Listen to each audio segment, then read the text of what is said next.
Hello, my name is John and I live in Crewe, Cheshire, here with my family. And for as long as I can remember, I've believed in God. And I'd just like to spend a couple of minutes explaining that to you just now. I believe in God as revealed to us in the pages of the Bible. I believe that God inspired the Bible to be written down and that we can be confident that when we turn to the Bible, what we have is God's message to men and women. And that it is in the Bible that we can learn about God. That's where we understand more about God, the Father, as is described to us. Now, when we open our Bibles, what we find is that God is described more in terms of his characteristics than he is in terms of his form, or in other words, what he is like more than what he looks like. A great example of this we find in our Old Testament. And it's an occasion where Moses said he wanted to see God, but he wasn't permitted to see God. But what he was permitted was a description of God's characteristics. Let me read this to you.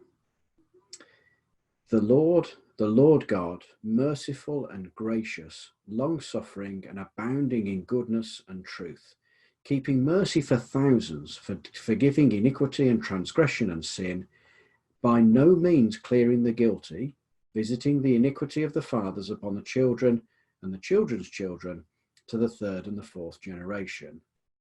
Now that was taken from Exodus chapter 34, verses 6 and 7. And what we have there then is a list of characteristics that describe God to us.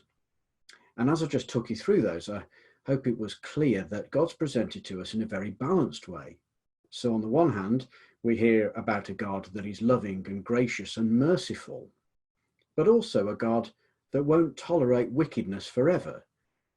So, in other words, a bit like the ideal parent, a father who is absolutely fair, is loving and compassionate and forgiving, but nonetheless is fair and won't tolerate evil to last forever or for it to go unpunished. So there's, if you like, an abstract description of God's characteristics.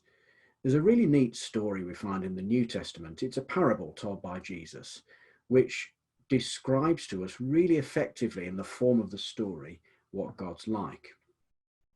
Now, the parable is known as the parable of the prodigal son, or sometimes it's called the parable of the lost son. And it's a parable about a man with two sons, where the youngest son asks for his inheritance, and he goes off into a foreign land and squanders that inheritance. And then realizing that he really has messed up, he decides to come back to his father, and he's got a speech ready for his father that basically asks him not to consider him a son anymore, because he's not worthy of that, but that he's considered a servant. And it's very interesting because this shines a light more than anything on the characteristics of the Father, and in so doing tells us a little more about what God is like. Now I'm reading to you now from Luke chapter 15 and verse 20. And he, the son, arose and came to his father, but when he was still a great way off, his father saw him and had compassion and ran and fell on his neck and kissed him.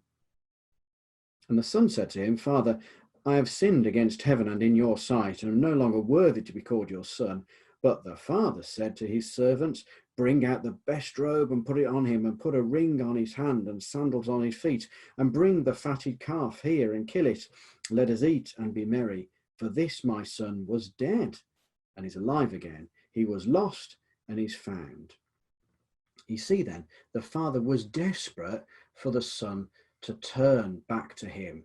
And as soon as he did, as soon as the father could see the son coming towards him, he was running out to meet him. He was desperate to be able to show him forgiveness.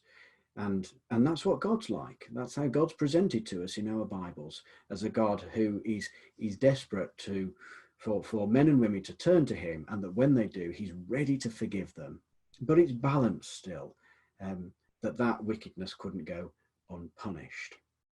So then, I believe in God. I believe that God wrote the Bible, or organized for men to write the Bible, but it being his message, and that the way that the God is presented to us is of a loving and ultimately fair Father. He's got a special relationship with Jesus, and that is of Jesus being his son, his only begotten son, we read about. And I'd like to bring you to a verse that really tells us about the relationship in a very simple way between God and Jesus. And it's in the second letter of Peter, chapter 1, and I'm reading from verse 17, where talking about Jesus, it says, "For he received from God the Father honor and glory when such a voice came to him from the excellent glory, 'This is my beloved Son, in whom I am well pleased.'" It's very clearly spelt out to us then that the relationship that God has with Jesus, God is presented to us as a father, but he has a much closer relationship with Jesus as a father and son. It's nothing mysterious, nothing we can't understand. They're not conjoined together in some way that's very difficult for us to get our heads around. God is the Father and Jesus is the Son. So, as I said at the beginning, I believe in God, the God of the Bible, who's presented to us as a benign and a loving Father.